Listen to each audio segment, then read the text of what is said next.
here with Mike Sullivan, the Miller Resource Group. How you doing today? Good, show. And Good. yourself? Good. Show been good for you so far? It's been awesome. It's like, the buzz in the room is amazing, and it's just great to see everybody again. So Yeah, it is. It is all like a family reunion. that's right. So being in this industry, but being more on the people side Yep. of this industry, what are you seeing? What are the needs? What are these companies that are exhibiting here looking for in terms of talent? Sure. Right now? No, absolutely. Great question. And I'll preface that with kind of what I've been seeing just the last 18 months.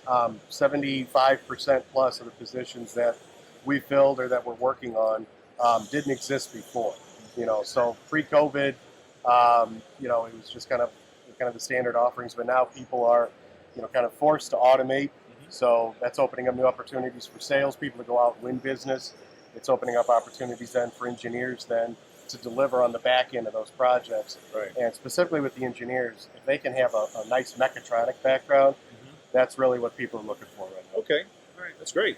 Well, if you are an automation company and you're looking for talent, give Sully a call at Miller Resource Group. That's right. All right. Have a good show. Thanks, brother. Thanks.